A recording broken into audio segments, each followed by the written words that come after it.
نماز کے بغیر جو اپنی زندگی گزارتے ہیں ان کی زندگی میں سوائے ٹینشن اور دکھ کے اور ہو کیا سکتا ہے؟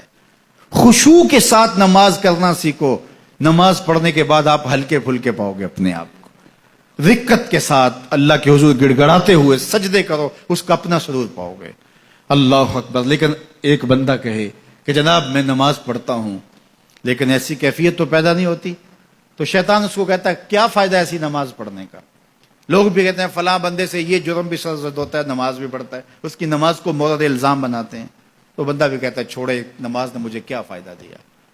لیکن کہا نہیں, نماز نہیں چھوڑنی. پہلے فرمایا نماز میں خشوع کرتے ہیں, یہاں فرمایا نماز کی محافظت کرتے ہیں. اگر کسی وجہ سے خشوع پیدا نہیں ہوتا چھوڑتے پھر بھی نہیں ہے. یہ اللہ کا فریضہ ہے. محدث کچھوچوی علیہ رحمہ سے ان کے ایک مرید نے کہا حضرت نماز پڑھتا ہوں لطف نہیں آتا, مزہ نہیں آتا. تو آپ نے حیرت سے کہا کہ اس کے باوجود پڑھتے تو ہو؟ کہا جی وہ تو اللہ کا حکم ہے, وہ تو پڑھتا ہوں. تو محدث کچھوچوی علیہ رحمہ جھومنے لگے, کہا واہ واہ تم لطف کے بندے نہیں اللہ کے بندے ہو. تمہیں سرور نہیں آتا پھر بھی پڑھتے ہو, اس کا مطلب ہے تم سرور کے لیے, مزے کے لیے, لطف کے لیے نہیں پڑھتے, تم تو اللہ کے لیے پڑھتے ہو. اللہ اکبر. تو بندہ سرور نہیں بھی آ رہا پھر بھی اپنے آپ کو کھینچ کے لا رہا ہے مسجد کے اندر. خیال تنگ کر رہے ہیں پھر بھی مصلی پہ اپنے آپ کو کھڑا کر رہا ہے. سوچے اس کو آوارہ پتے کی طرح کبھی ادھر پھینکتی ہیں لیکن پھر بھی وہ کھڑا ہوا ہے کہ میں نماز پوری کر کے جانی ہے. بار بار کبھی بھولتا ہے لیکن پھر دوبارہ نیت مان کے کھڑا ہو جاتا ہے, نہیں میں پوری کر کے جانی ہے. یہ کیوں کرتا ہے؟ میرے اللہ کا حکم ہے. تو خشوع کی وہ کیفیت نہ بھی ہو تو کہا محافظت پھر بھی کرتے ہیں. یہ خوش نصیب لوگ ہیں. اولئک هم الوارثون. یہ لوگ وارث ہیں. یہ لوگ جن میں یہ خوبی ہیں یہ وارث ہیں. کس چیز کے وارث ہیں؟ مال کے, دولت کے, کوٹھیوں کے, کاروں کے, محلات کے.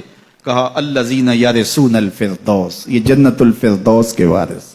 ہم فیہا خالدون. اس جنت سے وہ کبھی الگ بھی اس میں ہمیشہ رہیں گے. چونکہ موت کو بھی موت آ چکی ہے, اب موت بھی نہیں, اب ہمیشہ رہیں گے.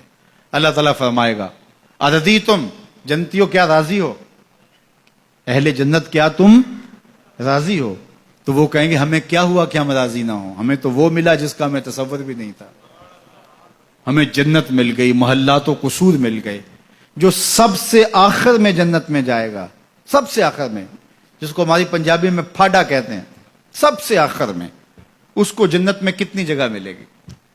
جو بندہ سب سے آخر میں آتا اس کو دھوپ میں جگہ ملتی ہے, جو اس سے تھوڑا سا پہلے آگا اس کو برآمدے میں ملی, جو اس سے پہلے آیا اس کو اندر جگہ ملی. ایسے ہی ہوتا ہے. تو جو سب سے آخر میں جائے گا جنت میں تو وہ سب سے بڑا گنہگار ہوگا, اور جہنم کے رگڑے سہ سہ کے وہ جہنم سے نکلے گا سب سے آخر میں. بخاری شریف میں تذکرہ موجود ہے.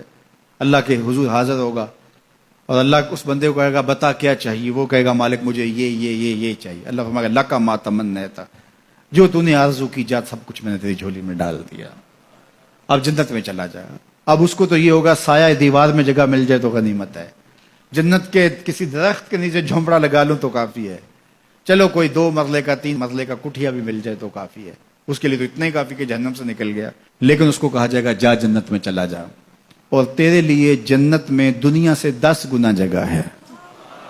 دنیا سے, بخاری کی روایت, 10 گنا جگہ. یہ 7 بر اعظم پہ پھیلا ہوا جہاں, اور اس کو 10 سے ضرب دے, اتنی جگہ اس کی ہے جو سب سے آخر میں جائے گا. جب اللہ یہ فرمائے گا تو وہ کہے گا اتسخر وانت الملک, میرے رب تو مجھے رب ہو کے مذاق کر رہا ہے, مالک ہو کے مجھ سے مذاق کر رہا ہے, بادشاہ ہو کے مجھ سے مذاق کر رہا ہے. اس کو لگے گا ہی نہیں کہ مجھ کو, میں ساری زندگی پاپ کرنے والا لیکن ایمان کا چراغاں تو اندر تھا. اللہ اکبر. آج نکلے گا تو جنت میں سب سے آخر جانے والے شخص کو کتنی جگہ ملے گی؟ دنیا سے 10 گنا جگہ دنیا سے سب سے آخری شخص کو, پھاٹے شخص کو ملے گی. پھر بلال حبشی کی جاگیروں کا عالم کیا ہوگا؟ ابو بکر و عمر کی جاگیروں کا عالم کیا ہوگا؟ بابا فرید گنج شکر, داتا گنج بخش علی اجویری, شیخ احمد مجدد الف ثانی کی جاگیروں کا عالم کیا ہوگا؟